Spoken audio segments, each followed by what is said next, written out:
Salut, j'espère que tu vas bien. Alors aujourd'hui on se retrouve pour une nouvelle vidéo et on va parler de comment atteindre le top 1%. J'ai souvent entendu cette expression dans la bouche des gens qui ont un peu d'ambition. Ils se disent ouais, moi plus tard je veux pas faire du top 1% de ça, du top 1% de ça, je vais être le top 1% de la salle. Ok, ça te donne un ordre de comparatif, mais si ton seul objectif c'est d'être top 1%, s'il y a un mec qui t'éclate, puis un deuxième, puis un troisième et que t'es plus top 1%, tu fais quoi de ta vie? C'est ça la question. Être top 1% c'est un bon objectif pour progresser, mais à long terme, ça ne sert à rien. Au lieu de vouloir être top 1%, essaye d'être la meilleure version de toi-même. Parce que le jour où tu seras plus dans le top 1%, tu seras toujours la meilleure version de toi-même. La personne que tu dois battre, c'est toi-même. Ton pire ennemi, c'est toi-même. Avant de mettre quelque chose en place, il faut retirer des choses. Quand tu retires des choses, ça veut dire supprimer des mauvaises habitudes. Dans la vie, c'est plus efficace de supprimer des mauvaises habitudes que de mettre des bonnes habitudes en place. Je t'ai fait une petite liste des choses que tu peux déjà commencer à arrêter et qui vont clairement te faire sortir du lot classique. Donc en premier, qu'est-ce qui détruit la jeunesse et que tu dois arrêter, aborder différemment. Premièrement, ton téléphone. Dis-toi bien que ton téléphone, c'est du temps disponible. Regarde ton temps d'écran. Si t'as entre 5 et 8 heures de temps d'écran, t'as au moins 7 heures disponibles. T'as 7 heures dans une journée de disponible. Même si tu fais deux choses en même temps, t'es deux fois moins efficace. Si t'as 7 heures de temps d'écran, t'as au moins 6 à 7 heures de temps disponible. Je te dis pas de pas, c'est 0 heure ton téléphone, je pense qu'aujourd'hui c'est impossible. Mais t'as du temps disponible. Le jour où tu dis que t'as pas le temps, regarde ton temps d'écran. Deuxièmement, les réseaux sociaux. Les réseaux sociaux, ça renvoie une image fausse de la société, ça te pompe ton temps, ça t'envoie de la dopamine.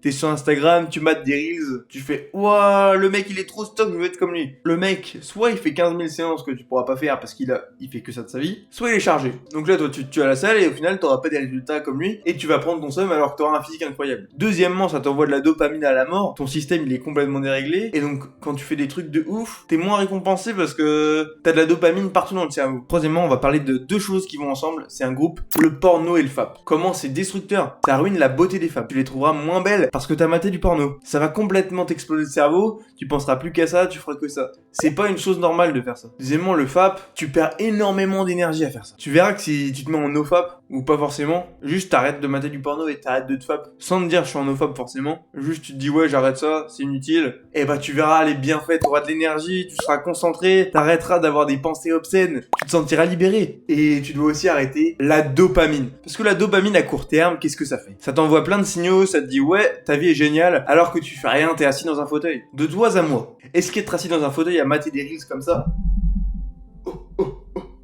Frérot, ressaisis-toi un peu là. On est où? On m'a des reels. Même moi je le fais faux. Je le fais encore. Et pourtant, j'ai désinstallé les réseaux. Instagram, pour y aller, je vais sur internet. Des fois ça m'arrive, je mate des reels. Mais écoute, je m'en rends compte. Parce que je sais que c'est pas bien. Construis-toi un mindset pour arrêter de mater des reels. Deuxièmement, pour être meilleur, entre guillemets, pour atteindre ton top 1%, comme tu aimes le dire, c'est de choisir le domaine dans lequel tu veux progresser. Par exemple, tu peux pas être le meilleur partout. C'est impossible. Tu peux être très bon dans tous les domaines ou exceller dans un ou deux domaines. Quand tu deviens champion du monde d'une discipline, redevenir champion du monde d'une autre discipline, c'est encore plus dur. Par exemple, t'es jeune, tu te dis, moi mon objectif c'est d'atteindre le top 1% des jeunes dans la réalisation de soi. Donc dans la réalisation de soi, il y a quoi comme objectif? Il y a 1, arrêter les addictions. T'as arrêté les addictions? Très bien, t'es déjà dans le haut du panier. 2, travailler ou monter un business. Hop. 3, avoir des objectifs. 4, réaliser ses objectifs. 5, faire de l'argent. Tu veux être dans le 1% des jeunes? Regarde ce qu'il te faut par exemple pour l'argent du 1% des jeunes. Voilà. Pour réussir, pour progresser, regarde ce que les gens ne font pas. On t'a dit souvent, on va à l'encontre de la société.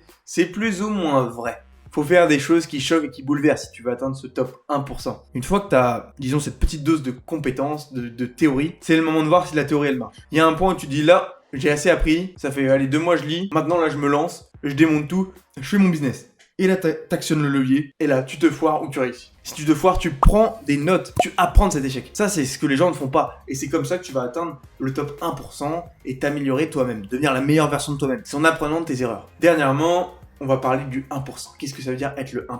C'est être le meilleur. Et être le meilleur, c'est quoi? Il y a son besoin de réalisation personnelle, qui est très important. Si tu ne te réalises pas personnellement, je pense que tu auras du mal à être heureux. Mais vouloir être le 1%, être le meilleur, ça ne veut pas dire dénigrer les autres. Ça veut dire se donner à fond, s'améliorer soi-même, être en compétition perpétuelle avec soi. Cependant, quand on se lance dans un domaine, Les autres sont un point de repère. Dans la vie, quand on veut atteindre le top 1%, être le meilleur, on sait qu'il y a quelqu'un qu'on va devoir battre. On veut pas l'humilier, cette personne. On veut juste se réaliser personnellement et on s'est donné le défi de faire ça. Ça veut pas dire qu'on va renier tous nos principes pour atteindre le top 1%. C'est-à-dire qu'on va se donner à fond. On va dire qu'est-ce que je fais mal là, on va se comparer à nous, on va se comparer aux autres de manière positive. Si un jour tu atteins le top 1%, sois bienveillant avec les autres. Dis-leur, moi j'ai atteint le top 1%. Si je l'ai fait, tu peux le faire. J'ai réussi grâce aux conditions dans lesquelles j'étais, grâce à mon travail. Alors ne dénigre pas les autres. Quelqu'un qui est plus fort que toi, il a sûrement plus travaillé avec toi ou saisi des meilleures opportunités. Quelqu'un qui est moins fort que toi, il a peut-être pas eu les bonnes opportunités ou il n'a pas travaillé assez. Mais ce n'est pas pour autant que tu dois lui dire « Écoute, moi je suis le meilleur, alors toi t'es nul. » Effectivement,